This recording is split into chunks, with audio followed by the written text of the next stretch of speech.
Hey everyone, welcome to Amanda's Book Corner.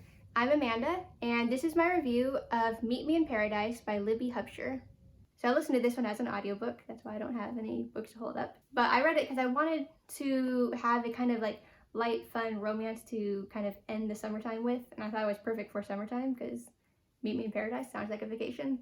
I was wrong a little bit about being a light, fun romance. I'll get to that in a moment. The book starts off with Marin and Sadie. So Marin is about 29 or 30 years old, and her younger sister, Sadie, is 26. And when they were teenagers, their mother, who was a photojournalist, died while on location doing a project. So Marin, who is only 17, going on 18 at the time, she ended up having to take on a mother role for her younger sister. Their dad was never in the picture, and so although Marin up to that point had wanted to kind of follow in her mother's footsteps and also be a photojournalist, her mom's sudden death really put her down a path of being fearful and having a lot of anxiety about certain things. And 12 or 13 years later, you can now see that she has really let fear control her life. Although her younger sister Sadie did become a photojournalist, and she travels all over the world to all kinds of locations, doing all kinds of potentially dangerous things, Marin has played her entire life completely safe. She ended up not going to the college that she wanted to go to in favor of staying home in Tennessee so she could take care of Sadie, and she's never left. She's apparently never left Tennessee. She's never been on a plane. She's never seen the ocean. Sadie decides that Marin needs to really get over her fears, and so through a series of sneaky tactics, Marin thinks she's going to go on a sister's vacation with Sadie to this island called Saba, which is in the Caribbean, but Sadie ends up not going with her, and Marin ends up on the island of Saba, basically alone. She's not completely alone. This guy that she meets on the plane named Lucas, who, by the way, he owns a hotel, or an entire hotel chain actually, he ends up helping her and getting her set up at his hotel, and through some sneaky tactics on Sadie's part, Marin is kind of pushed to go out and start doing some adventurous things that she would never do on her own, things that she would be too scared to do and would say, nope, that's dangerous, not doing that.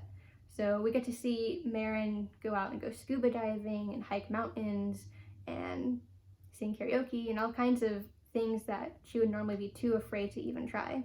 On the one hand, it's a cute romance. You start to see Marin and Lucas developing feelings for each other, but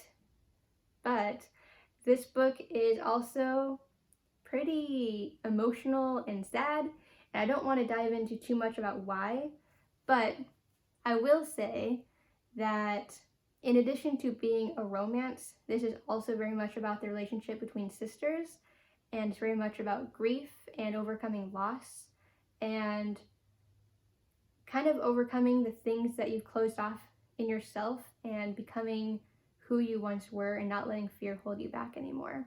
Another thing I did like about this book is about how it examines this relationship between sisters.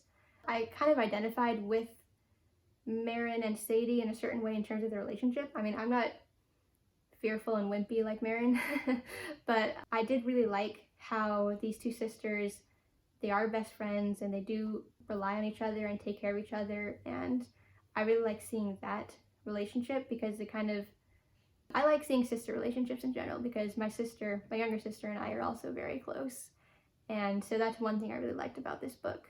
And I also really liked getting to travel vicariously through Marin and her trip to Saba.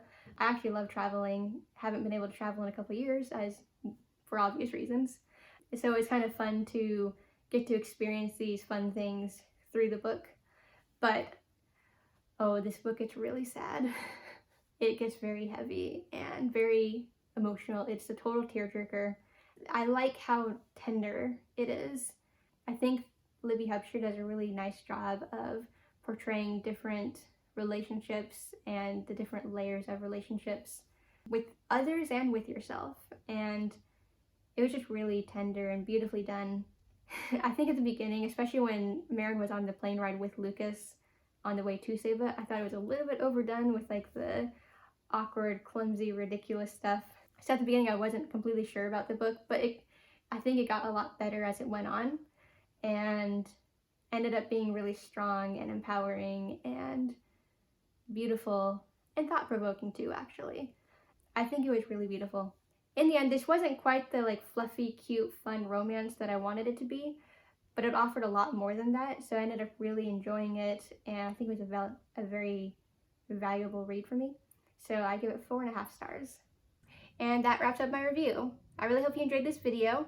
If you did, please like, comment, and subscribe, and ring the bell to get all of my latest videos. You can also find the links to read my full written review on my blog and on Goodreads in the description below. You'll also find the links for all my social channels. I'm currently on Instagram, Twitter, and Facebook. I'll be publishing reviews for all the books I read, so at least once or twice a week you'll see new videos on my channel. So keep checking back for more, and I hope to see you there.